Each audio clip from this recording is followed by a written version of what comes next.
want to encourage you as a leader. This is a great way to continue to ignite the hearts of your workforce, is to communicate with them. By doing this, by learning this, you can actually expand your skill. You can expand your knowledge. You can expand your experience. So that when you go out from here, because eventually you will go out from here, but when you go out from here, you will have an expanded resume. You'll be able to say, yes, I've been trained in this. Yes, I have done this before, so that you become more marketable. Okay? Remember looking at all of our different boxes on the organization chart. One of my companies, well, the Leadership Initiative, there's me and 2 employees in this one company. And so what I am talking with these other 2 employees about, again, just did it last week, is we're looking at all of the boxes. We have 52 boxes on our organizational chart. Remember, 3 employees, 52 boxes. And I'm talking with them, which boxes would you like to move into? What areas in our company would you like to move into? The branch over here on the far left that's all about bringing business into the company? Would you like to spend more time and move into boxes into the center pillar of our company, which is all about actually providing the services and building the product and being in the operations area? Or do you have interest in being over here on the far right side of the organizational chart, where you will be doing more of the admin, making sure that the other 2 branches have all the resources that they need? What are some areas? What would you like to do? Again, just had this conversation last week because I want to make sure that I don't bring somebody in, put them in a box, and keep them in that one box forever. I want to give them the option of saying, yes, I'd like to move into this box, I'd like to get this experience, to prepare them for their future. This is what I call a marketplace positioning. Usually when I'm talking to a college kid or someone that's younger, or even someone that's middle-aged that's looking for a new job, a new position, I'm asking them, will this company, will this position create a growth path into the future for you? Or is it just come in, fill this box, do that? Well, you've already done that box. Do you really want to go do that box for longer? Or do you want to get into a company, into a position where you can actually step into more things?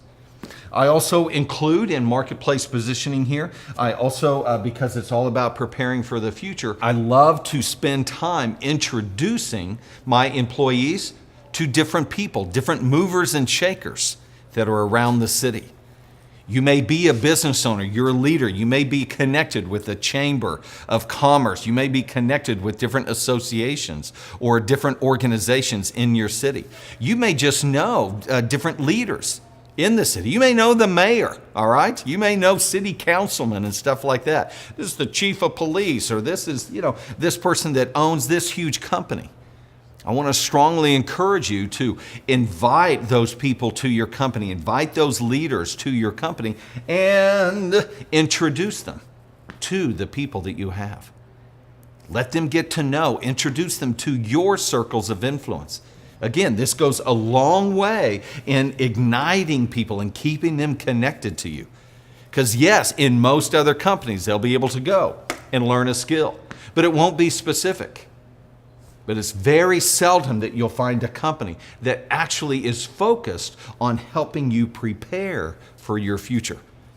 Most companies are focused on, I want you to do what the company needs you to do. And again, I don't think that's wrong, but we just want to expand that so that we're doing all 5 of these different areas and actually preparing our employees for their future, whether that be with us or whether that be someplace else. So this is number 2, marketplace positioning. Number 3, our next piece here. This is financial sustainability. Financial sustainability. Obviously, we have to be able to, as a leader, we have to be able to provide, what our employees need financially. Maybe not what they want, but what they need financially. So it's very important for you to have this conversation with each of your employees to find out what is their need. What are their expenses? How much does their life right now, how much money does their life require? Can your company, can this position that they're in create that amount of money for them? If it can't, then it's just not a good fit, okay?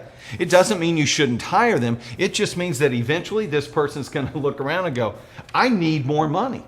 And so either they're going to go out and get a second and third job, which is going to impact their work for you, or they're going to be very susceptible to any other company that'll come along and say, hey, I'll pay you $1 more each hour. Okay, and they're going to leave you. Because obviously their needs have to be met. So I want to know, what are the needs of my team? What are the needs of my employees? So whether it's me having that conversation with them or whether that be my managers having conversations, I need to make sure that my company is able to pay my employees to meet their needs. Okay? Again, this isn't necessarily their wants. Oh, I'd like to make $1 million. Okay, well, maybe a bunch of people would like to make $1 million. But what are your needs? What are the minimums that we need to hit? Okay? So this is going to be very important that you are able to do that. And if this employee is saying, if they're looking for one job and you know that that one box doesn't pay what this person needs, then again, that's why it's so important for us to have other boxes to look at. Now, you're looking for $15, $20 an hour. I can't pay, this job right here that we're looking at doesn't pay 15, doesn't pay $20 an hour. But if you were to step into 2, 3, 4 boxes all at the same time, then that could increase your pay. This is something very important to think about, again, when we come back to our org chart. If you've got 5 employees and you have 5 boxes on your org chart, then it makes it really difficult to know when to give someone a pay raise and how much to pay somebody, because they're just in one box. And the thing is their box is getting bigger. All right. And you give them another responsibility, but hey, I'm getting away with it because I told them I'd pay them $10, $15 an hour. And now I'm giving them more and more and more stuff, and their box is getting bigger and bigger and bigger, but I'm not having to pay them anymore. All right. That can work for a time, but eventually the person's looking around going, wait a minute, I'm doing a whole lot around here. It doesn't seem like as my job responsibilities are expanding, that my wallet is expanding. So this is something you want to keep in mind with financial sustainability. Now, again, when it comes to their wants, okay? When it comes to their wants, I'm a huge fan of this too. Somebody's wanting to move from $12 to $15 an hour. Somebody's wanting to move from $15 to $17 an hour. Somebody's wanting to move from $35,000 a year to $45 to $55 to $65,000 a year. Okay. I want to make sure that I have a path to that future for them, okay? So when it comes to financial sustainability, I want to be able to come to my organizational chart and let them know that, yes, if you continue to grow in your skill development, then we can actually provide a path to those financial benchmarks that you're looking for. Okay, so this is important for you to not just inspire people, but to ignite people, to recruit those A players and then be able to retain them, because they actually have a path to not only meet their needs, but they can actually begin to tap into some of their wants. We're doing this right now with our employees with the Leadership Initiative. As the company is growing, I'm talking with them and I'm saying, hey, would you be interested as we step into this new package, as we step into this new training series, as we step into these new products that we can provide for each of our clients? Would you be interested in being a part of that? Well, yeah, I would be very interested. How do I know that they would be interested? Because I've already talked to them about their future and where they want to go. So again, it's kind of like the attorney thing. I want to be careful that I always already know the answer to the questions that I'm asking. because I know that they want to go in this direction. So now I am able to provide a path into their future and a path into their financial sustainability. Okay?